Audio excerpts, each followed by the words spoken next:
Hi everyone, welcome in.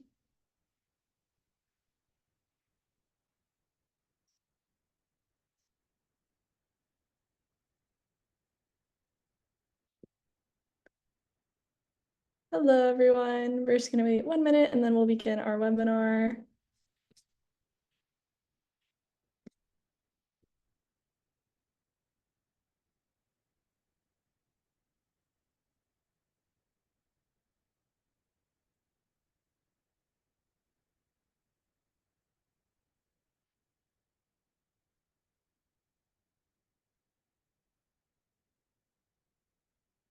All right. Hello everyone and welcome to our webinar on student involvement and employment. We have our ERC Student Affairs team here today, and we have some current students to also talk to you about their involvement and employment experiences at UCSD and ERC. So how the webinar is going to work today is we're going to introduce ourselves, and then we'll have a section of a presentation related to student involvement, followed by a Q&A specifically on involvement. And then we'll have a portion on student employment as well, and another Q&A for student employment. So I'll start by having our team introduce ourselves. So I'll start. My name's Emily, and my involvement, I'm a student coordinator of orientation. I've been in a health org on campus. I did international house language conversation tables, and I've been in some other involvements within the college administration. And I will pass it on to Karina. Hi, I'm another student coordinator of orientation. I'm very involved in the Model United Nations Club on campus. I also used to write for the Mirror Quarterly, which is a satirical newspaper. And then outside of that, I've also done some work off campus with the Office of Mayor Todd Gloria. I did a study abroad with the Chamber of Commerce in Czechia, and I also am a high school tutor.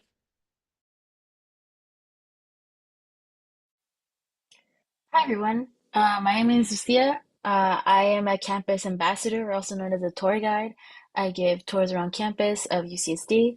I'm also part of Friendly Ellie, which is an ERC mentor program. I'm also a returning orientation leader this year. And I'm also part of what's called CASA, or Central American Student Association. Is a new upcoming organization coming up, and I am the International Affairs Coordinator for this student organization. And I am also a GAP mentor, a Global Ambassador Program mentor, which basically helps with international students basically get used to campus. And I'll pass it along with Emma. Hi everyone, my name is Emma. My pronouns are she, her, and hers. And this is my third year on the orientation team as an orientation leader, as well as student affairs intern at ERC admin building.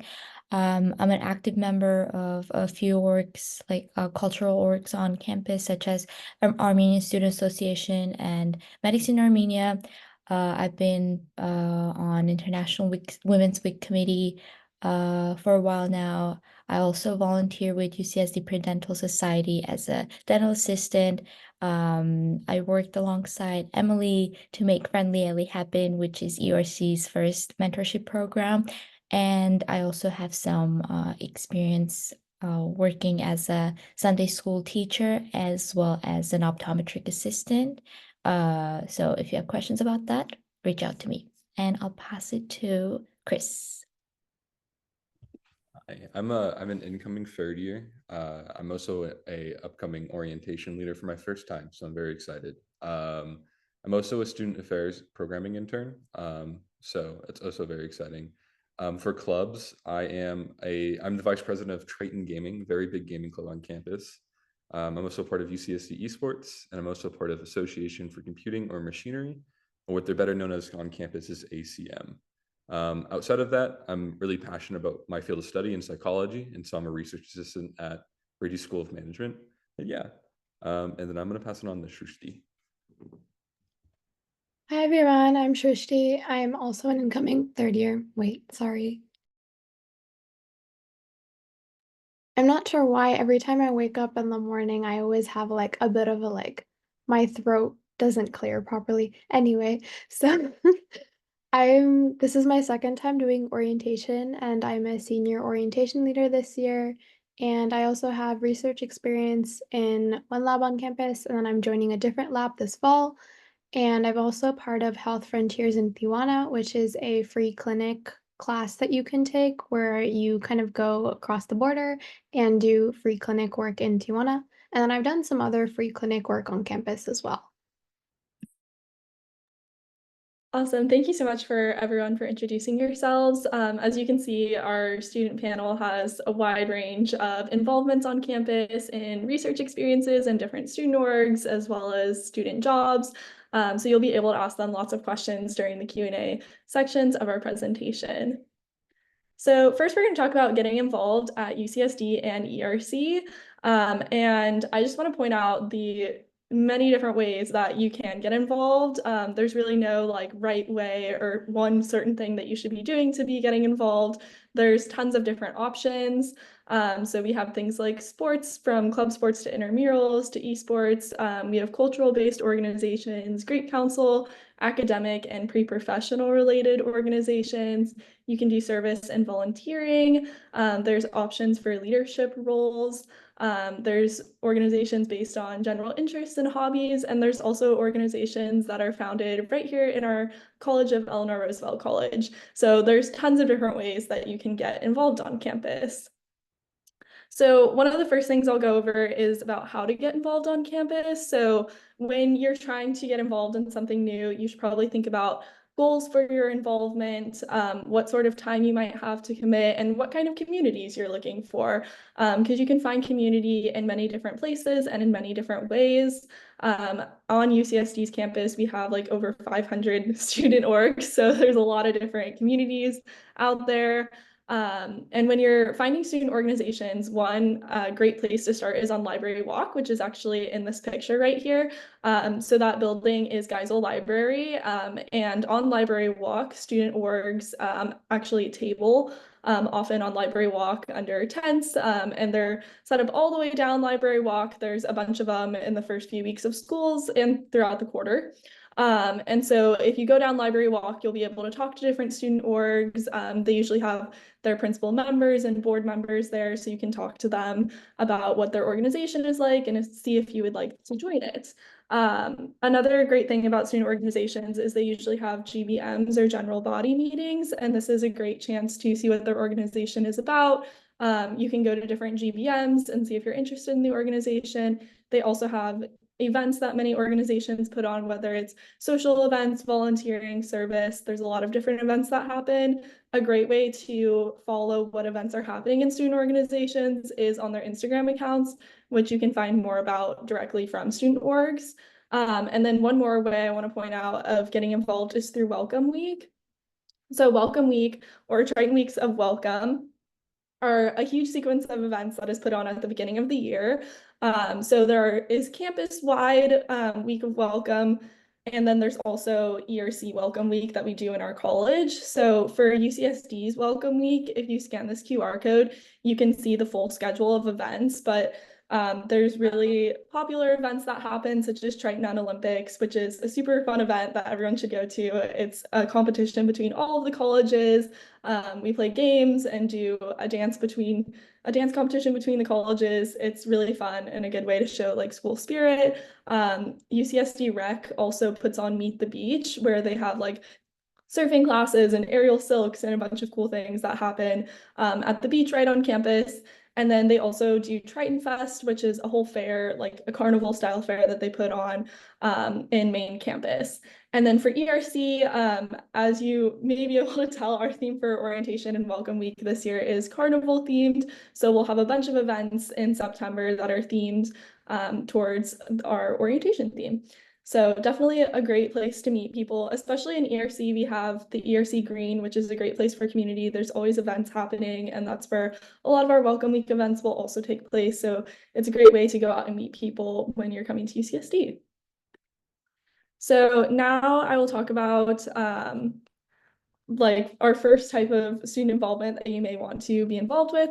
So for sports, we have club sports, and there's a bunch of different options for this that you can find on UCSD Rec's website. We also have intramural sports. Intramural sports are more casual and you can join teams with your friends. You can play against other teams that are created. Some teams also accept like free agents, so you can just join a team. You don't like necessarily have to have a group of friends that you want to join with. There's different sports offered every quarter. I did intramural volleyball, and it was a really fun way to like hang out with my friends and meet other people who were playing volleyball. And then we also have esports, which is a student-led organization within UCSD Recreation, and that has competitive esports with 9 different teams. And then moving on, we also have cultural identity related organizations, and cultural identity organizations really strive to foster community based on a shared cultural identity. It's really a space for community involvement, cultural education, and meaningful connections. They often host campus-wide cultural events, including food performances, activities, and for example, there's the NSU, the Armenian Student Association, Urbanas, and the Mixed Student Union. There was one event that one of our student affairs employees participated in, which was a festival hosted by a collaboration between the Japanese Student Association and NSU. And there was food, games, music, live performances. It's a really great way to find community as well. And then moving on, we also have Greek Council. So we have 21 sororities, 24 fraternities, and 17 cultural-based Greek organizations on campus. And there's multiple governing councils that have different purposes that you could get involved in. So there's Interfraternity Council, National Pan-Hellenic Council, Multicultural Greek Council, and Pan-Hellenic Council. So there's a few different ways that you could get involved with Greek Council. Usually how it happens is in fall quarter, they have formal recruitment. So in week 0 and week 1, each sorority and fraternity has different welcome week events to get to know the chapter. And then in the following weeks of like week 2 and 3, there's formal recruitment and rushing. That's when that takes place. And then in winter and spring quarter, certain sororities and fraternities have informal recruitment where they select a limited number of students who did not have an opportunity to rush in fall. And then if you scan the QR code on this page, it'll take you to the Center for Student Involvement's webpage on Greek Council, where you can learn more about how to get involved. And then I will pass it on to Chris next, who is going to talk about student orgs based on hobbies, passions, and community. So one of the largest ways to get involved at UCSD is student orgs, like previously mentioned. There's over 500 different student orgs, and a lot of them don't require some prior relationship or skill in order for you to get involved. A lot of them are just built off of hobbies or things that you might be interested in, and they kind of use those hobbies to build some really great skills that you can take on throughout college, then on to a career. Some like they're student orgs, in my opinion, are probably the most accessible and most like commonplace thing you can do, and it's really dependent on what you are interested in. And so there's a lot of student orgs that might be related to your academics. There might be a lot of student orgs that are related to your hobby, and so like if you have an interest, there probably is a student org for you. Some examples of student orgs on campus is Triton Gaming, which is UCSD's largest student organization that also builds events around gaming. They do a lot of other work as well. They do K-12 service, they do professional development, they do event planning, and it's all for the love of video games. But you don't need to have like a prior gaming experience. And so that's a good example of using hobbies to build community. Another one that we have at ERC is Ellie's Garden, which is a student-run garden. And so I think that is also very cool to get some really important skills. And moving on to another type of student orgs that you'll actually find a lot around campus is pre-professional student orgs. These are student orgs that kind of really dial in and focus on how you can get ready for your career, how you can get some really important skills and connections in order for you to be very successful in applying to jobs. And a lot of these student orgs include stuff like networking or projects or workshops, and sometimes even traveling. There are like a lot of these student orgs across campus, whether it's like pre-med or computer science or even just business. They're just very, very commonplace. A big example of this is a really large organization on campus, which is ACM. It's a UCSD chapter at UCSD, and they use projects and professional development to kind of build these connections and pathways into the computer science industry. And then another awesome way, which doesn't require some student org involvement or some like really long-term commitment, which is volunteering and service. I personally think that volunteering is really important at UCSD if you want to build some really interesting skills, because while volunteering is awesome by itself, you're able to get a lot out of it. And so you're able to do a lot of short-term volunteering throughout UCSD. If you look at UCSD Center for Student Involvements, they offer year-round short-term volunteer opportunities, and they usually offer hundreds throughout the year. So it's really whatever you're interested in doing, you can get involved with. Another awesome volunteer I see a lot of is K-12 Impact. Many volunteering options throughout UCSD aim to help K-12 students and kind of build their pathways to college. Places that I really enjoy that does this is UCSD Create, who help build a lot of these student org programs that can build pathways to these K-12 impacts. Like big student orgs that you'll find on campus when you come in is an organization called CS for Reach. And UCSD Create helps build those pathways for them, along with other student orgs like Triton Gaming. And they kind of build these volunteer programs that you can participate in, you can get really involved in. It's really up to you. And then other pathways is, student clubs, departments, they have all different types of involvements. There is so many different types of volunteers. So UCSD Recreation offers a campus cleanup. UCSD Health offers medical service volunteering. And clubs like the Rotaract Club offers really big pathways to make a difference in the San Diego community. Awesome. Thank you, Chris. So now I'm going to talk a little bit about college and student org leadership. So if you're interested in a type of involvement that gives you more leadership skills, there are tons of options right here in our college. We do have the Friendly LE mentorship program that you can join as an incoming student to get mentorship guidance, or you can join it later in your college experience as well to become a mentor to help incoming students. We also have resident advisors who, if you're living on campus, you will interact with. They are assigned to your halls to help you out on campus and advise you in the residence halls. And then we also have our student council of ERC, known as CIRC, that have many different positions.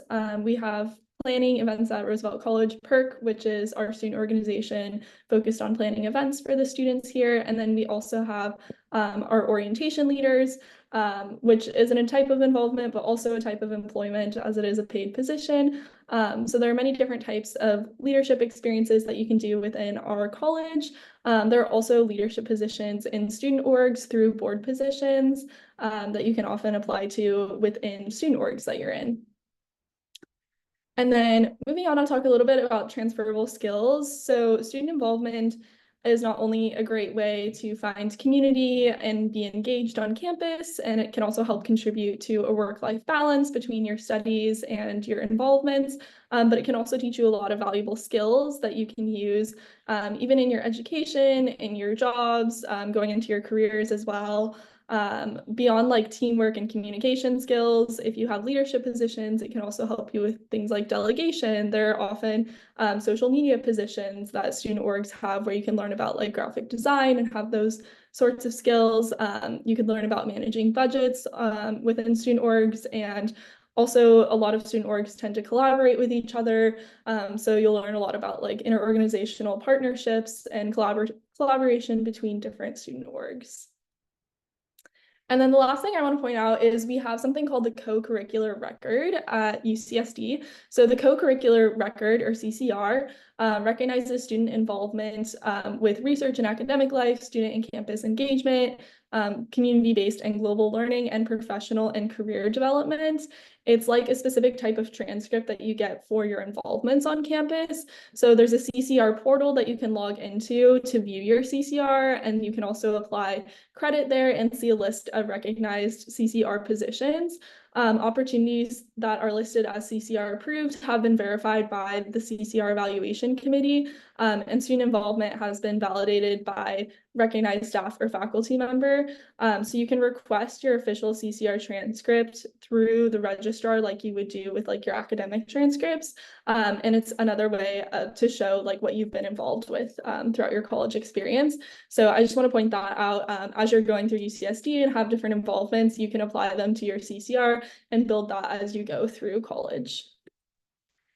And then lastly, I want to point out some resources. If you scan these QR codes, they will bring you to a list of all the ERC student orgs and the UCSD student orgs. So it'll bring you to both of these websites, one for our college organizations and one for the broader UCSD campus organizations. And these are all the student orgs that have been officially recognized. Like I said before, there's over 500 student orgs at UCSD. So there's definitely a lot that you can look through to get involved with. So if you're interested in seeing what UCSD has to offer, scan the QR codes so you can do that. All right. And now we're going to move on to our student involvement Q&A. So feel free to use the Q&A function in Zoom and ask our panelists any questions. So I will switch us over to the Q&A. All right, and if I could have everyone just introduce themselves again and share your favorite memory from one of your involvements on campus. I can go first. My name is Karina Yu. I use she, her pronouns. I'm an incoming senior, doing a double major in economics and political science. When I was part of the Model United Nations Club, I was the Secretary General of our high school conference called Triton Month. So twice I ran a conference for about 200 local high schoolers to come and talk about contemporary and historical issues. And it was really rewarding during the opening ceremony when I got to stand in front of all these students and talk about how important diplomacy would be for their current lives and their future lives, and how monumental this entire conference was for both me and all of the people who had worked towards it for over a year.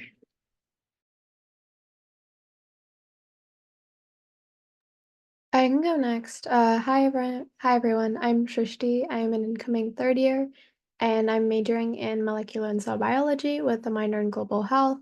And one of my favorite memories from just like everything that I've done in college is actually orientation. So my first day ever working orientation, it rained a lot, which was something that we had not planned for. And it was definitely a very big teamwork and learning experience for me, just because I had to kind of like take charge of things in a way that I didn't expect myself to, and also work with the other orientation leaders to make sure that not only my orientees are kind of like feeling okay and like feeling like their time is still valuable at the orientation, but also the other orientees in the other groups. And it just taught me a lot about working with my other teammates. I'll go next. So hi everyone, my name is Lucia or Lucy. I am an incoming third year. I'm a political science major in public law. My favorite memory was, so I'm a campus tour guide, so you might see me around wearing a really bright blue shirt that says campus tours. Um, and I work on Triton Days. So Triton Days is a big event that happens in April, and it's for all people who are going to UCSD. And basically, we give tours. And I've met so many people, I've interacted with so many families. And there was this one family from where my parents are from because my parents are from Guatemala. It's really cool to meet someone who's actually from Guatemala to come to UCSD as a student, and it was really cool to connect with them. And my job is like basically connecting families, and it was actually really cool. My favorite memory was just like talking to them because it felt something like home. So, yeah. I can go next. Again, hi everyone. My name is Emma. I'm going to be a fourth year. I'm a psychology major with a minor in global health. And my favorite memories always involve Roosevelt College or orientation or student affairs. And I think one of them is on Olympics from last year. And if you guys haven't heard of it, on Olympics essentially is a dance that all colleges, all 8 colleges have to put together a dance and compete with each other. Obviously, those competitions also include like games or other things, but it's a super fun event. And actually, we might need all your guys' help later, but we'll talk about that later. But yeah, it has to be one of my favorite uh memories. Yeah. I can go next. I'm an incoming third year. I'm studying business psychology. Um, and one of my favorite memories from being on campus was, uh, I think my favorite memory is in Triton Gaming. Every year we hold this really large expo type of event. We call it UCSC's Comic Con. And so we spend 6 months planning it. It's really awesome. Last year we had 2,000 people come. So a really cool event. It's my favorite memory. Awesome. Thank you all for sharing. And then I'm going to ask our first question from our audience. So is there a way to start a new club in case it doesn't already exist? And I'm going to pass this one on to Karina. Hi, yeah. There are ways to start new clubs. The school's always looking for new clubs. If it doesn't already exist, all you have to do is have at least, I think, 3 other members to serve as your principal members who are kind of the leadership of your club, and then have a constitution, and then you can submit a request or an application to the Center of Student Involvement, and they'll process that, and then you guys will be considered an official club. Awesome. Thank you, Karina. And then our next question, if we could get multiple people to answer this one, did being involved in organizations feel like too much to handle along with classes and personal lives? How did you go about balancing that? I can go ahead and start us off.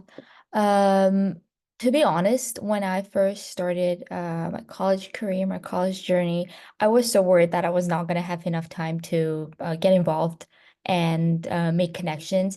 But you actually do have a lot of time to do that. So my one advice is during your first quarter, try things out, join a few clubs while your course load is not a lot. So join a couple of clubs, couple of orgs, see which ones you like, see which ones you don't like, and then you can always drop the ones that you don't like, and you can always keep attending and keep participating in the ones that you do like, and that's how you'll make connections, and that's how you can kind of like walk up the ladder. So as let's say as you start as a social media manager, you can go up to a vice president, and you can go up to like a president in that club. So yeah. I would say it definitely does teach you how to manage time efficiently, and yeah, that's it for me. I'll also tack on, as I mentioned, I was a secretary general, so I was running a conference. That was a really big undertaking. So for that role, I was doing up to 8 hours. I was working like a mini job working for this club. And that was a lot of work, but that was an undertaking that I chose to take on personally. So I think it really depends on you as a student, how much you're willing to take on. A lot of the clubs are flexible, and if they're not being flexible, you can always just find another club. There are hundreds of clubs on campus, and there are multiple that will pique your interest. So I took on a lot of time. That's not something you have to do. I've done jobs that have gone up to 20 something hours a week and done clubs on top of that. And that was something that I could manage. But part of coming to college is realizing how much you personally are capable of doing and you're comfortable doing, because of course your academics always take precedence. So if the things start to affect your schoolwork, take a step back, figure out what your priorities are, and move forward from there.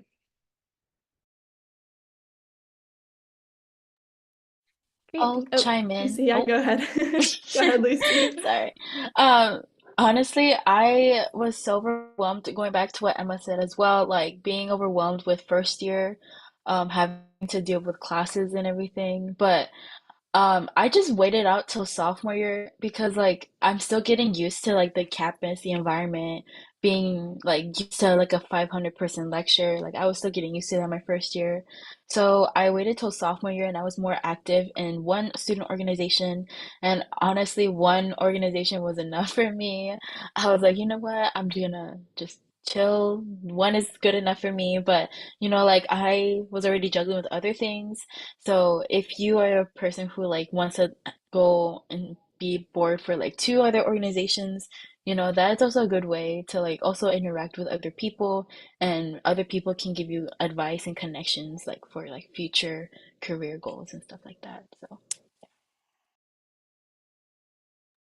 Awesome, thank you, Lucy. So for our next question, I will ask, what is the best way to get involved on campus from your experience? If anyone would like to answer this one.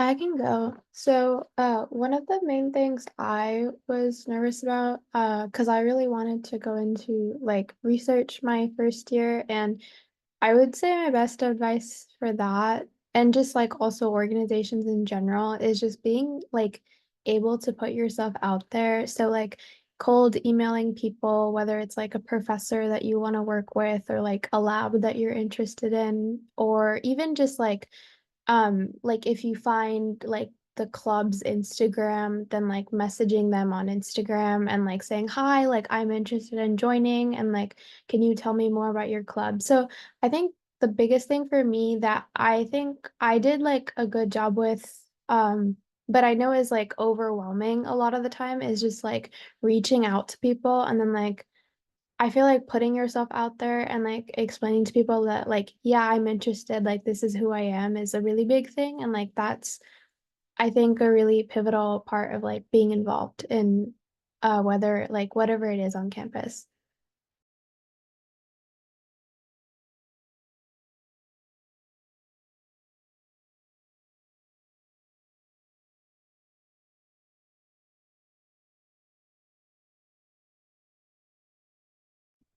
All right, awesome. Thank you, Shusti.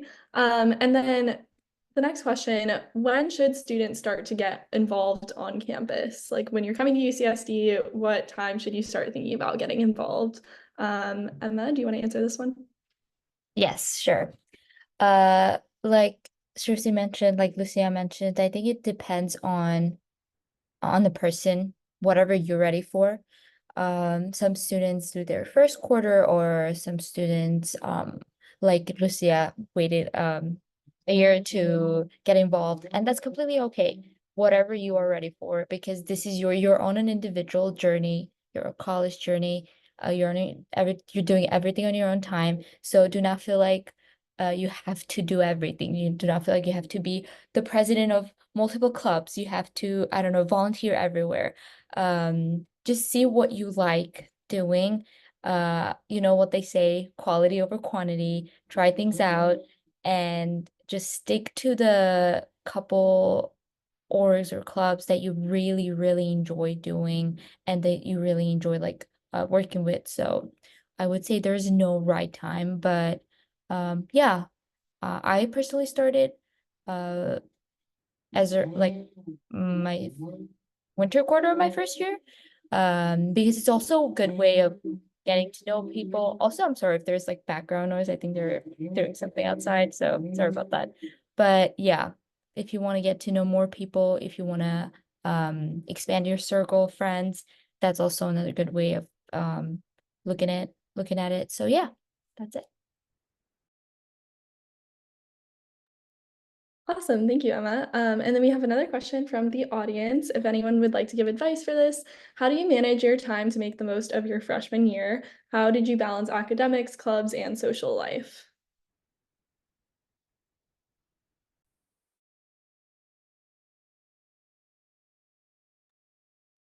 I can answer this.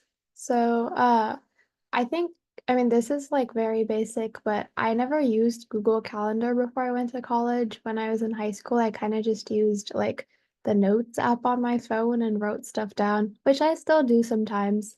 But after I do that, I make sure to like put all my meetings and like my classes in my Google Calendar.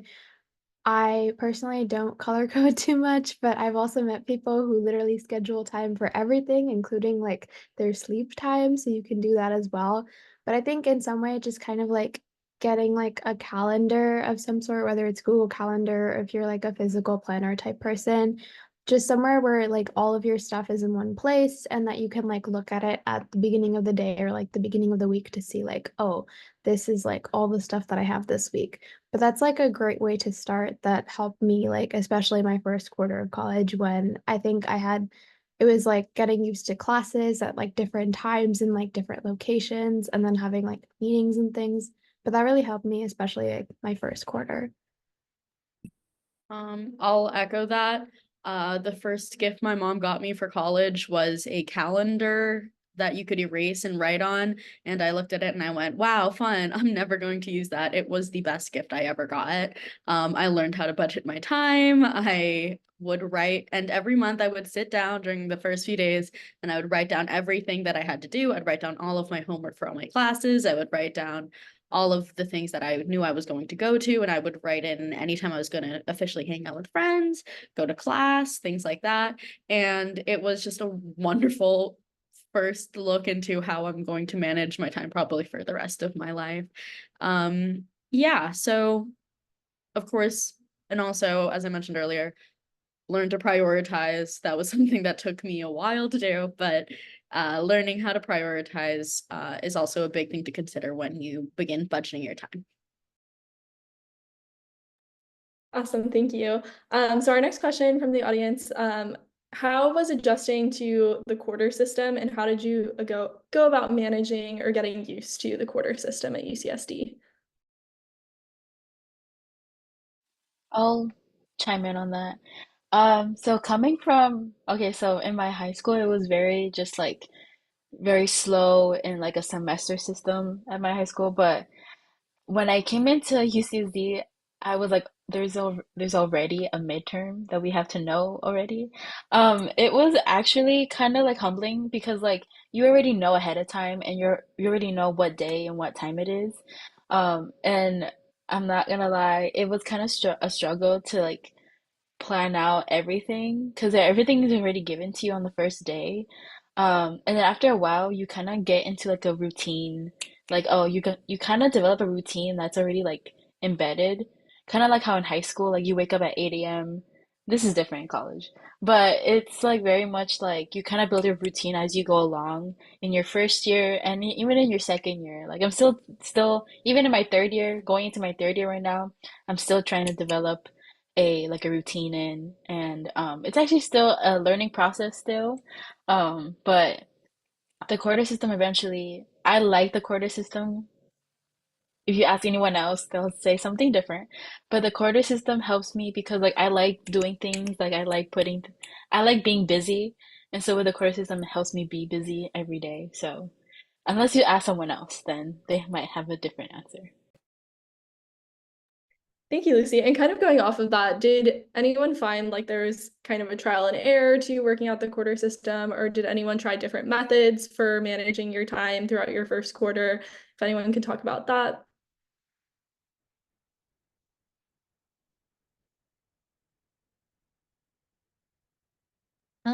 I can go ahead and take this question. Yeah, go Okay. for it, Emma. Thank you. Like I'm pretty sure, yeah. My first year, it was something for sure. Like you mentioned, Emily, it was a trial and error every day. So, which doesn't mean that you should be scared and know that college is a whole nother world because it's a new environment. You're meeting new people from different backgrounds. It's not your high school anymore, you know, and you're gonna have classes with like 300 other people in huge lecture halls. And like Lucia mentioned, the quarter system goes by super fast. So, but again, do not let that scare you. My first year, I did not use any form of time management like tools such as Google Calendar or my Notes app. I would just try to remember everything, and I think it worked for me for a while. I would have my class schedule as my wallpaper, my phone. So when you would open, you would see my like class schedule with me on my wallpaper. So I was like, okay, now I have to go to Peterson Hall for a biology lecture. And that helped a lot because it was always in front of me. But other than that, yeah, I think different things work for different people. So just try things out, see what works for you, what doesn't work for you. If Google Calendar works for me, it doesn't mean it's gonna work for you. And that's completely okay. It's just trial and error. But yeah. Awesome. Thank you for sharing, Emma. And then for our last question for our involvement section before we jump into employment, does anyone want to talk about what skills they've gained from being in a student org or involvement experience or how they've really benefited from it? Yeah, I'll take this. And before joining any org or anything, I was a very shy and quiet person. I mean, I still kind of am, but not as much as I was in my first year. I am with orgs and stuff like that. It brought me out to be more of like a really big public speaker. And now, like, if you ask anyone else, they say that I cannot stop yapping. I cannot stop talking. But it's like a good skill because like eventually in any career you go to, you're gonna have to approach somebody, be like, hey, what time is this board meeting, blah blah blah. Like, like public speaking is such a good skill to have, and already like learning it in college, it's good. It's a good way to like practice and everything is trial and error too, like piggyback on what Emma said about college in general. So like it's gonna be like a little intimidating at first, being able to like talk in front of like a 300 person like org or like a 20-person org. But after a while you bring in this confidence out of nowhere, and yeah, so that is one thing that I think anything in college in general, confidence and public speaking, really like you see yourself grow throughout the years. I can also go. It's kind of funny whenever I go into a job interview and they ask me, "Oh, what's your experience in this?" and I bring up Model United Nations. They ask me a different question and I bring up Model United Nations again. But it's really because through that club, I learned how to read more critically, especially regarding policy. I learned how to write clearly. I learned how to speak directly. I learned how to do a lot of thorough research. It was also one of my biggest leadership experiences. I learned how to teach other people. I learned a lot about reflection and how that ties into teaching other people. And generally, I have found that a lot of the clubs that I've been part of in high school, in college, have been some of the best learning experiences because they're so involved with exactly what you want to do, because you're involved because this is your interest. So you're so invested in this thing and you learn so much about about this field that you're probably going to go into, hopefully. All right, thank you so much for sharing, everyone. Now we are going to jump back into our presentation to talk a little bit about student employment. So in this, we're going to talk about on-campus student jobs, internships, and research opportunities. And then you'll have a chance to ask our panel again about their employment, research, and internships. As I've said before, they've been involved in so many different things, so we'll have some good questions then. All right, so first I just want to point out that student employment is another avenue for community on campus. Like I was saying before, community can really be found in a lot of different ways, and employment can be one of them. Employment can be a type of involvement for sure. I think for me it was that way a lot too. On the orientation team, I found a huge community of support there. A lot of on-campus jobs, and students form their own groups through employment. They have their own communities and social engagements that they're involved in. For example, our orientation team has a lot of different events that we did in pictures here. We went and did mini golf together. We would do team dinners. We would go to Gliderport, which is kind of like these cliffs right near ERC. Actually, it's about a 10-minute walk from campus. It's a beautiful place to see the sunset. But we would do all of these events. We also did karaoke once. We often do the Recreations Challenge course. So there are a lot of social engagements through employment as well. So I just want to point out that student employment can be another avenue for community on campus. So going into types of employment, there are a lot of different types on campus. You can work in housing, dining, and hospitality in the dining halls. There's college-related positions such as student affairs or welcome week planning. We have our orientation leaders, which many of our panel is involved in here.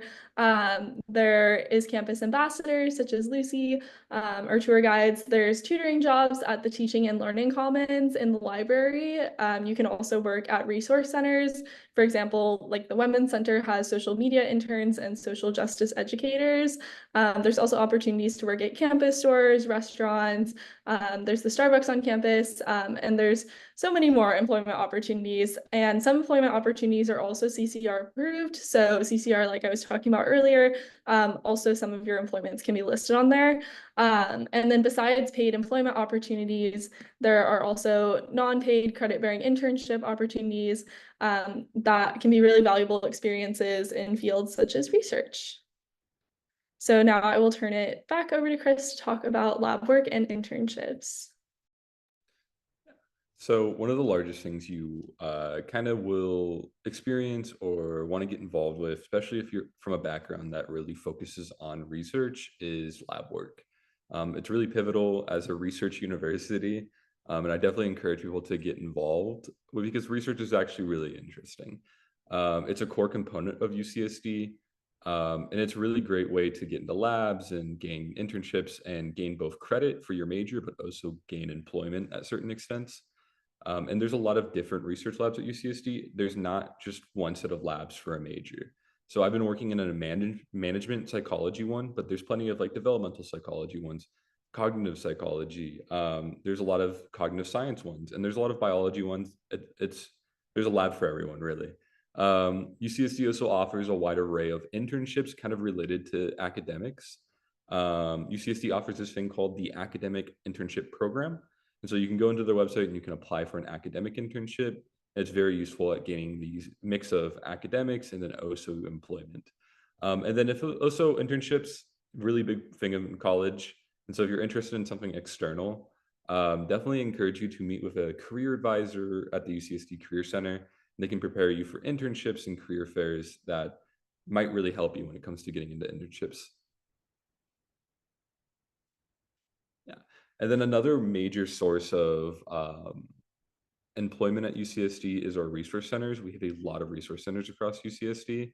And resource centers kind of aim an office experience and a work experience to mix together to build this very pivotal community. And it builds very important skills for employment and kind of just your college experience. Some UCSD resource centers involve the Career Services Center, the Financial Aid Office, the Admissions Office, student services, and the academic advising centers. They're all very important places that you can get jobs at. And I think they're a really great experience to learn how employment would look like. And another massive network of resource centers at UCSD are community centers.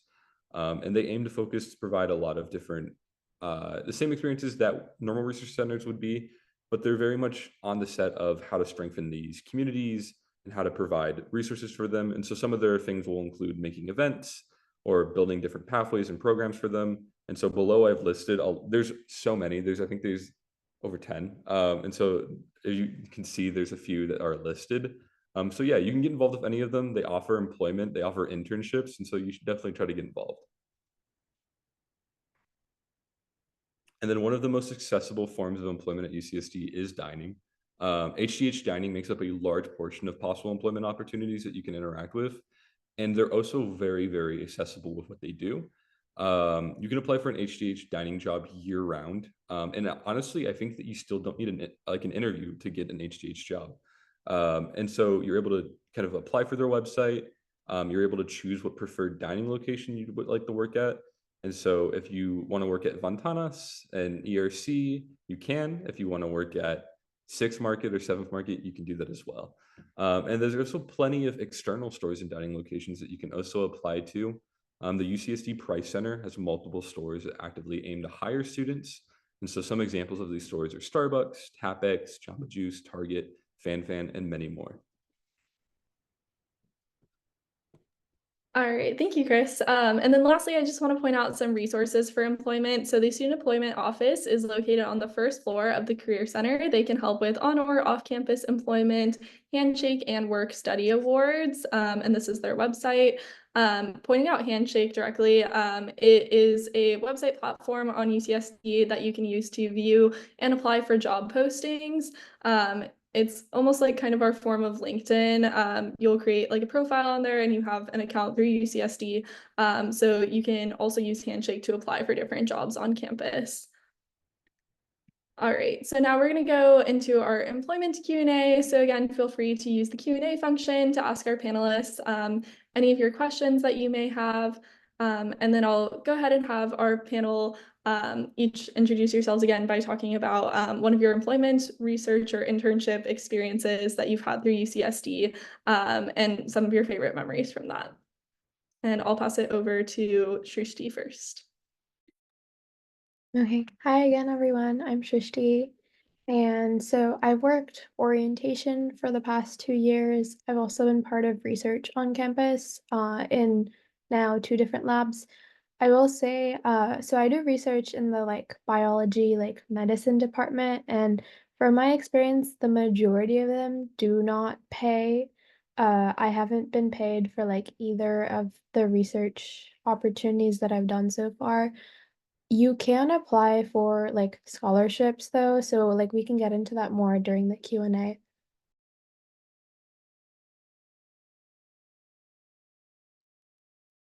I can go next. A job that I found through Handshake, which was mentioned during the presentation, was an internship with Mayor Todd Gloria's office, so the office of the City of San Diego's mayor.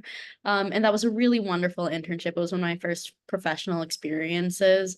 And my favorite experience from that was when I helped spearhead the woman of I can't remember the specific name, but it was the International Women's Month celebration where I helped with making the publications for all the candidates and then got to attend the event and see all of these women who have done great things for the community lauded for their efforts. It was a really great experience.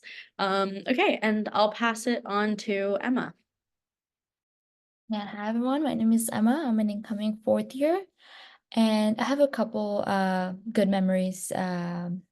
And one of them is obviously an ERC related memory during my job as an student affairs intern.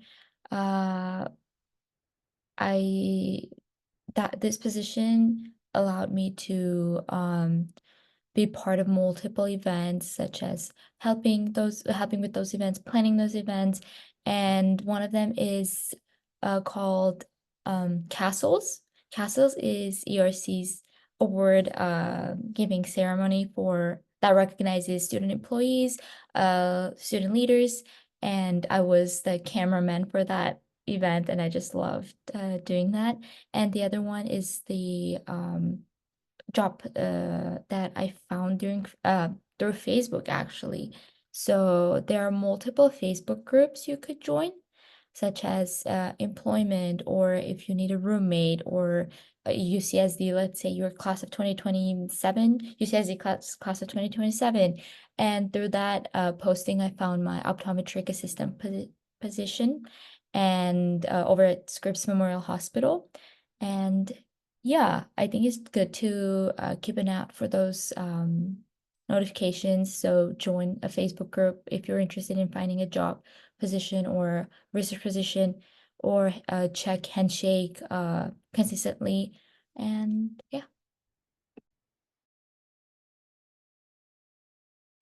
Okay, so hi everyone. My name is Lucia or Lucy. And one memory of my employment, as Emily said, I am a campus tour guide, and trust me, you will probably see me a lot in September. And if you do, say hi. One of my favorite memories is that part of our job is that we get to travel to people in the Bay Area. If they can't come to Triton Days, we go to them, and it was really cool experience because we all like fly together um in a plane, and like it was kind of surreal because I was flying with like my coworkers by myself. And we go to the Bay Area, or even we drive down to LA. And we basically do training days for people who can't come to San Diego. It was really cool because when we went to the Bay Area my first year working as a campus tour guide, we were doing a panel just like this, and we were giving them like a tour basically, but it was like there was like a big audience, and it was just like giving a tour in front of like a whole bunch of people, and it was really cool.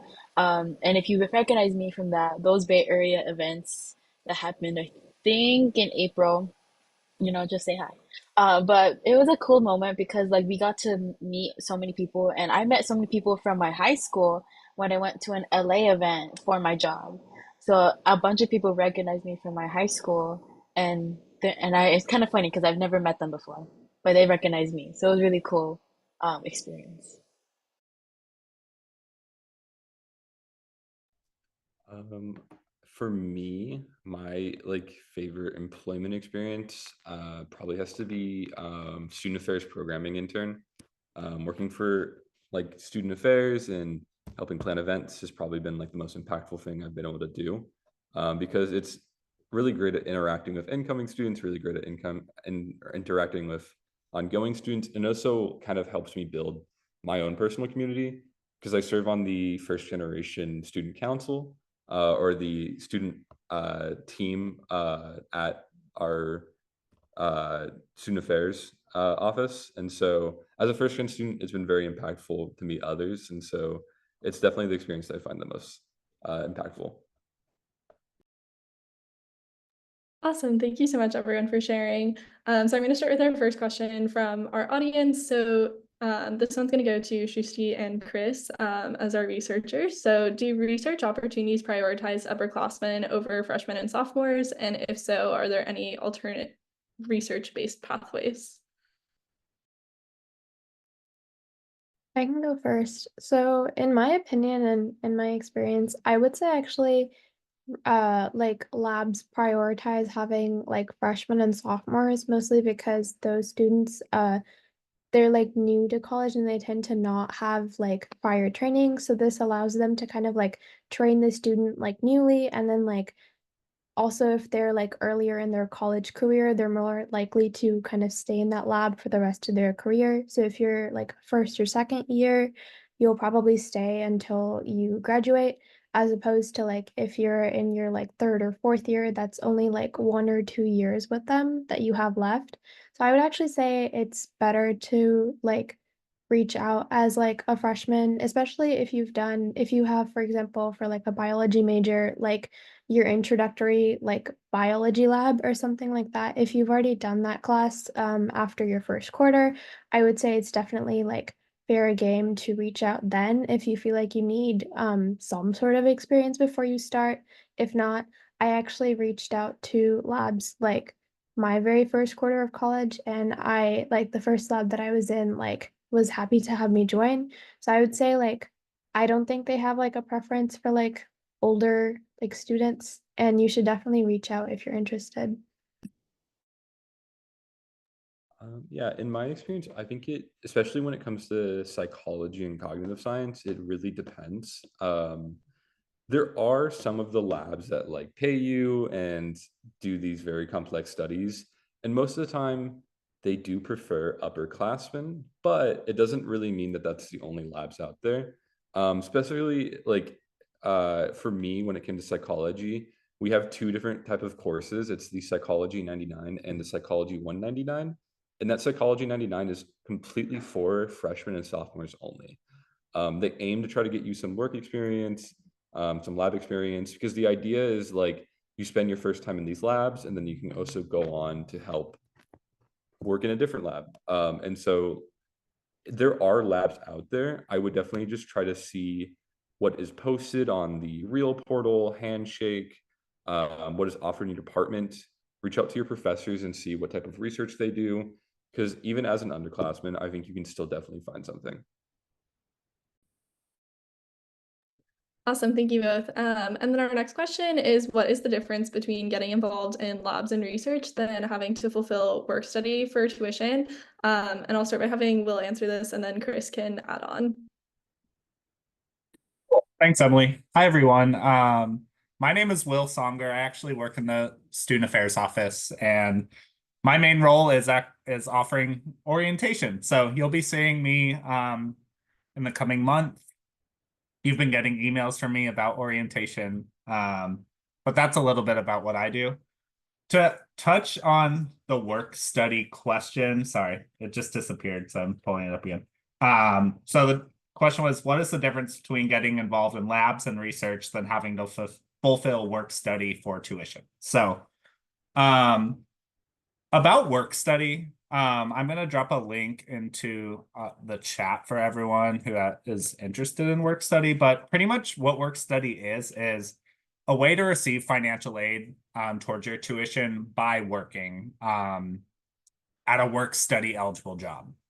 Most of the campus jobs that you'll find on Handshake that have been mentioned are eligible for work study. It's pretty easy as an employer on campus to have work study be part of a position. So most people opt into it being eligible. More of the work has to be done on your end. So on that link that I sent, there's actually a section that is about applying for work study. And there's a few steps you have to take. So ensure that you're doing that so you can make sure work study, like you get the benefits of it. Going back to the question though, about like comparing fulfilling work study for tuition to like being involved in labs and research, there are many reasons people are doing research on our campus. Some people are just super interested in it and maybe want to eventually go to grad school and beyond, and that often requires them to be involved in labs. But on the other hand, there's also majors that require you to do research to fulfill the requirements for that major. So people are often like doing research for different reasons, the ones I just listed, which like I think some of our students just mentioned, they don't often pay, right? But then work study, you're fulfilling a different requirement to get money towards your tuition. I hope that makes sense. Use that link that I sent because it really encompasses a lot about work study at UCSD. And if you have like follow-up questions, just submit them in the Q&A and we can try to answer it. Thanks. Awesome, thank you, Will. Did you want to add anything, Chris? Yeah, I just wanted to add just a little bit. As someone who has work study and has done research, the biggest thing is that a lot of labs, especially when you're just entering as like an undergraduate, don't pay you. And if they don't pay you, most of the time they won't offer you work study for like your work study fulfillment. And so what I found myself doing was when I entered my sophomore year, picking up a job and then also working a research lab. That way I also had my work study completed. It can get like overbearing if you have a lot of other stuff going on, but definitely try to manage your time. And hopefully when you enter your like junior, senior year, you can get into a lab that pays you and then you can get work study from that. So yeah. A follow-up question for you, Chris, as well. Could you talk a little bit more about how you went about managing your time between work study and lab research? Yeah. For me, my college years were a really change in pace because I started college first gen student from a farm high school, so I had no like aspirations of what I was doing. And then I instantly joined. I joined 4 student orgs. I got a job, and then I also did research. And so time became very, very hard to manage at times. And so what I found 2 really big things is obviously using tools to help kind of schedule, be very communicative to the people you interact with. So it's whether it's your clubs, your supervisors, your head lab assistants, and tell them that like this is what your schedule looks like. Most of the time they will help you and kind of get around it and see kind of how they can work with you, because a lot of people understand that college students are very busy. And that's definitely one way I would do it. Another thing is that I think often if you find something in college that relates really heavy to what you're interested in, what your major is in, you find it a lot easier to drive yourself to do it, have that motivation. And so I think that it is kind of just very important to find something that you're really interested in. That way you have that intrinsic motivation to do it. Just gonna add one more thing in regards to like managing your time, working and doing research. A lot of campus jobs, which are going to be the one that are eligible for work study, like they have schedules based around students and how students live, right? Because all their employees are students. Like your shift isn't going to be from 8 a.m. to 5 p.m. For example, like the dining halls, you pick up shifts that are 3 hours long. So it's kind of like you schedule your work in between a class or something like that. And the employers are prepared and have set things up that way to help you manage that. So just keep that in mind too. Great, thank you, Will. And then we have another question about research. If Shrusti, you could answer this one. How much average time of the week is designated to labs and research, or about how much time do you find that you're spending to do that? So I would say it definitely varies. I've met people who go into lab like maybe 6 to 8 hours a week. I, at my other lab, was going in 12 to 14. And the new lab that I'm joining, their commitment is 10 hours a week. I will say, especially if you like communicate that you have like an exam or something, like labs are usually flexible. If they're not flexible, I mean, maybe that's a suggestion that like that's not like the nicest place to work, but I would say generally like they are flexible and like they're understanding of the fact that like you're a student and like you have other things, you have like exams and class and like other commitments. So, but in response to time commitments, I would say it's pretty variable. They usually, especially if you look on like Handshake, and also like if you were emailing someone, you could ask them like, if they say yes, then like how much time would you like have to commit to there? But usually on like Handshake, especially where they have like a job description, it'll say like, oh, we want our student to come in like 10 hours a week or 12 hours a week or whatever like hours that they're looking for. And you can always like talk to them and try and like negotiate that time. And like, I know some labs want like you come in like a certain number of days a week and like kind of just like making sure that you communicate that and being like, oh, I have too many classes this one day. So like I would prefer to come in like this many number of days a week instead of like 3 days instead of like 4 days and just like working longer on those 3 days. So just making sure like you communicate and then also like making sure that you know about the time commitment before you like give like a definitive yes. Awesome. Thank you so much, Shrusti. And then if any of our panelists would like to answer this one, we also have another question from the audience. How should you decide whether or not to start an internship or a job on campus?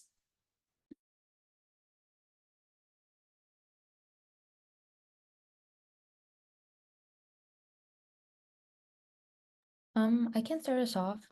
I think it completely depends on what you like doing. So, if there's somewhere you really want to work, or if there's someone you really want to work with, and if they only offer an internship position, go for it. Apply and see if you really like that place. And I think it happens that some internships sometimes turn into paid jobs. So you could also look at that way. But I think it depends on what you like doing and if that place offers an internship or a job. But yeah, that's my answer. I can also tack on, sorry. I have done both internships and jobs. To consider though, all of my internships have been paid. That was a prerequisite for me personally before I worked. I decided I wasn't going to do any unpaid work. But I would recommend definitely trying for those internships. They can be a little bit more competitive at times, but they're very relevant usually to your field. And when you're doing and relevant work experience in college can be really beneficial later down the line, because it gets you your foot in that door that can be really difficult in this modern job market. To find that future employment. But also jobs are really great as opposed to internships. Most of them pay better. Most of them aren't as competitive in my experience. So I think applying to both, aiming for those internships when you can, but working with what's available to you is the big deciding factor for me, at least.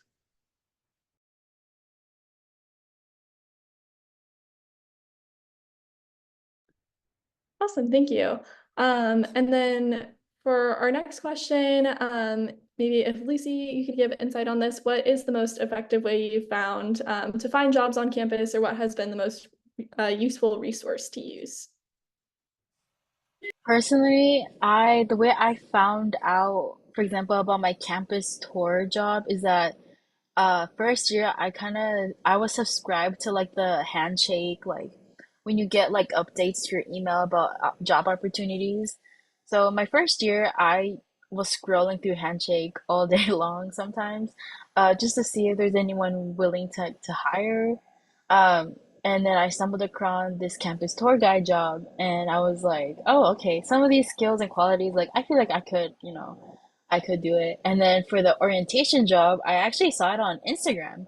So there was like a post on Handshake or from the UCSD, like UC San Diego, like Instagram page where sometimes they'll post like Handshake job listings, where they'll be like, oh, here's a Handshake code, and there's like they give you kind of little like synopsis of what the job is, and that's actually how I found this job, the orientation leader job. And another resource I have been also like just like talking to people from the college and career, like the career services center, because like you never know, maybe you might walk in, talk to somebody, and they'll help you with like your resume, already have everything set to apply for a job. And also just like networking, talking to other people. Sometimes TAs or professors might even like hire some people on certain things. Um, there was this one time my professor from one of my poli sci classes, um, he was looking for interns for this specific program over the summer, but I couldn't do it because I was already studying abroad over the summer. So I was like, okay, maybe next year I'll get the same opportunity again.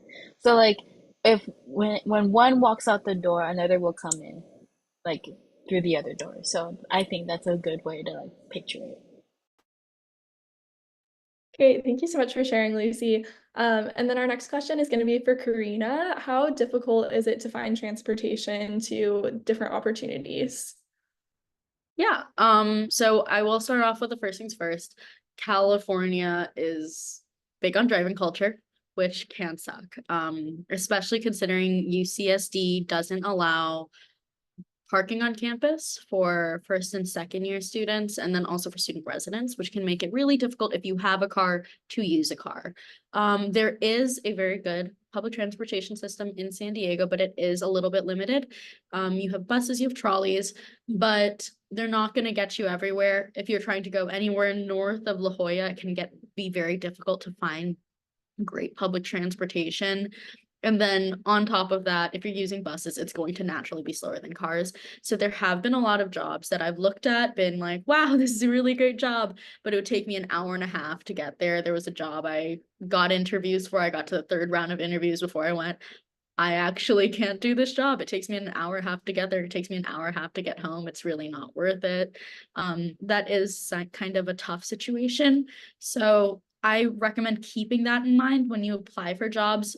Look up the location of it, put it into Google Maps, figure out how you're going to get there, and if it's feasible. If it's along the Blue Line, which is our trolley system, perfect. You're gonna have a straight shot there. It's one of the best additions that they ever had to the public transportation system in San Diego.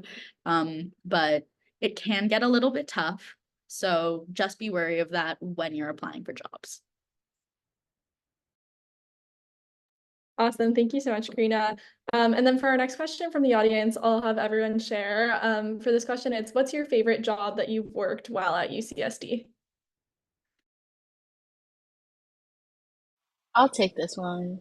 My favorite job, well, okay. I think both my orientation job and my campus tour guide job, but I think the ERC one trumps my campus tour guide job just because uh with ERC it's like more like it has a deeper meaning to me because like it's my college.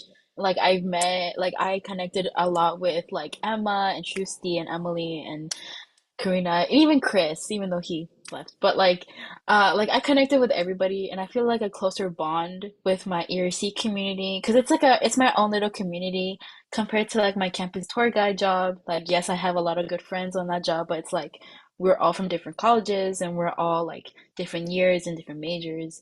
And it's like a bigger community because it's not just like this small, like five of us. Um, and I think it's my favorite job also because we do the on Olympics. We have to participate in Olympics, and my favorite memory was that I had to do the Olympics dance last fall quarter, and that was really fun and interesting. Um, trust me, you probably might see me do that again, and I'm probably might fall again, so it's okay. But yeah, overall, my ERC job. I might have to agree with Lucia on this one.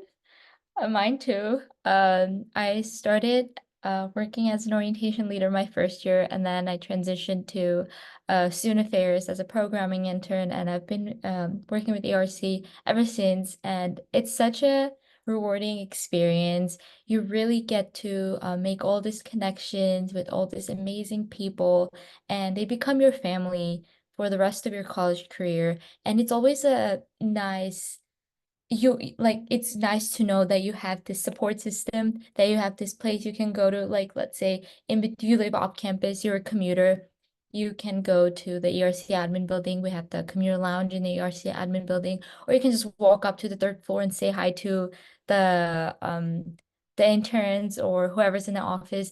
It's a really warm and nice feeling. So definitely ERC has my heart.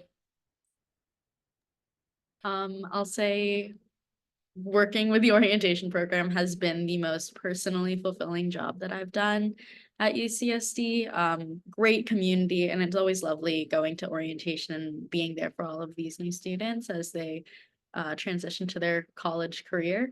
But I'll say professionally, the most fulfilling was working at the office of the mayor. I learned a lot of skills that I still use at my work today, which has been really important to me. And it's also great seeing how far a lot of the people I worked with have gone. And some of them are working up in the California Senate, and it's really great seeing all of that happen. Yeah, so I'd say good tie.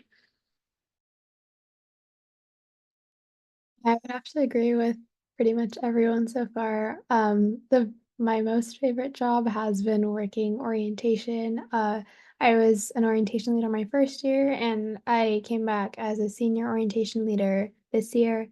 And honestly, I think just the fact that the orientation community, especially like as you work through like the beginning of like the fall trainings and like the actual orientation program, you become really close with the community that you have there. And even if like I haven't necessarily spoken with like some of the people from the program last year, I know that if I were to like reach out to them now, then it would definitely be like a warm welcome and like a warm hello. And I just feel like everyone on the team is always so warm and welcoming. And especially with some of my other commitments that are, I think sometimes like intensive and demanding, I've always looked forward to like going into my office shift. I've been like, yay, I have work today. I get to see all my coworkers and we get to work on like the orientation program. And I'm just like really happy that I've had this so far, and I'm looking forward to like staying involved with it. Awesome. Thank you everyone for sharing. We have a couple of research-based questions for Shrusti. So first, can you share when working a research or lab job, how involved are you in the actual research? Is it more of like an assisting job? Can you share a little bit about that? So again, I would say it depends on the lab. I've definitely met people. So actually, I'll say about me first. So I personally had the opportunity to do a lot of the like nitty-gritty research work. It was a lot of like pipetting and like doing kind of the actual research and conducting the experiments. And I think my lab that I previously worked at was really good at like letting students do the work. You are usually assigned like a master's student or like a postdoc to work with. I worked with a postdoc and you kind of like work with them and like help them with their projects, but I would say like in my experience they let me get involved. I've also met people who like didn't have the opportunity to get involved as much. Just it kind of depends on like I guess the PI, like the principal investigators, like what they allow you to do and like what they think you're capable of doing. I will say you can also like work your way up, especially if you're starting off like in your like first year. Maybe you don't have as much experience, so they're not giving you as much work to do, but definitely communicating that like you want to be involved with like the experiments and like the research that's happening in the lab and like showing your interest. So like for example, I think a good way to do that is like looking at like the papers that have been published and like talking about that with the principal investigator or like the other lab members to demonstrate that you're interested. But in terms of like lab involvement, I think it does like vary from like the administration overall and just also I would say in your initial interview, try to get like a sense of like, will you actually be doing a lot of work? And if you also feel like you're not getting to do what you want to do, it's always fine to like leave and join another lab. I know that sounds like a little bit overwhelming, but there's so many labs on campus and they're always looking for students. It's like Chris was saying, UCSD is a really big research university. So just making sure that you like put yourself out there and like making sure that you're getting to do what you want to do. And like sometimes you might have to wait for a little bit, but like know when like you're getting to do what you want to do. Great, thank you, Shrusti. And then could you also talk about what your experience has been like reaching out to professors that you'd like to work with and if most labs are on or off campus? So most labs are on campus, and I will say so some of them are on the medical school campus, which is like from like if you're living in ERC, that is like a little bit of like I would recommend like taking like the on-campus bus to those because like we do have like a big campus. So even if they're on campus, they can take like 20 or 30 minutes to get to sometimes. I was lucky the lab that I worked at like my first 2 years was actually right near Gliderport, so really close to where I was living. The new lab that I'm joining is on the medical school campus. So from ERC, it's probably like 30 minutes. But if you're joining a UCSD lab, they'll probably be on like the UCSD undergraduate campus or the medical school campus. And then, Emily, can you repeat the first part of the question that you had? Yeah, what has your experience been like reaching out to professors or people whose labs you want to work in? I would say so when you cold email, there is a lot of like you'll just not get a response back. I think rather than like I saw in the Q&A like someone was asking about like are people like rude back to you? I feel like I've never experienced someone being rude back to me or saying like why did you email me? But you do get a lot of like just no one responds back. I think if you like especially while you're looking if you wait a couple weeks and like you're super interested in a lab then you can always email again and be like hi like I emailed you earlier do you have any like open spots in your lab I'm still like super interested I've definitely done that before and I've gotten responses being like hi I'm so sorry like I forgot to email you just because like they've been like busy with like other work that they're doing and so, like, I would say, especially if you wait like a couple of weeks, then it's always fine to like email again, but be prepared to like not get responses from people. It's like very normal just because like you are an undergrad and there's probably other undergrads also reaching out. And also I'm sure like a principal investigator just gets a lot of emails and so they might miss your email. But definitely reach out to like as many people as you possibly can. And if you're, I know people have asked me before, like if you're interested in like a specific type of research, then like for me, I was specifically interested in like women's health research. So I emailed a bunch of people in like the women's health field. But if you don't have any like specific preference like that, and you're just kind of like looking to get into like whatever you like just literally anything, then like reach out to like even more people, I would say, and just like keep emailing. I know I had to email, I would say like at least like 50 or 60 people, which might sound like a lot, but I promise you that's super normal. Great, thank you so much for sharing. And then for our last question, if anyone on our panel would just like to share a piece of advice for incoming students on getting involved in either student orgs, employment, anything like that on campus.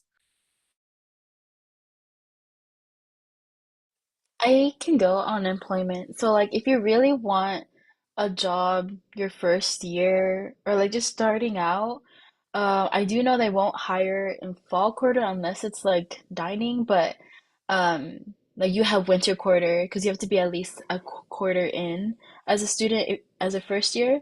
So if you really want that job, you know, like list everything that you've been involved in before this year. I think it's everything counts, you know, like everything counts in your resume. And also like don't be shy to also ask questions if you're for like the future employer that's interviewing you.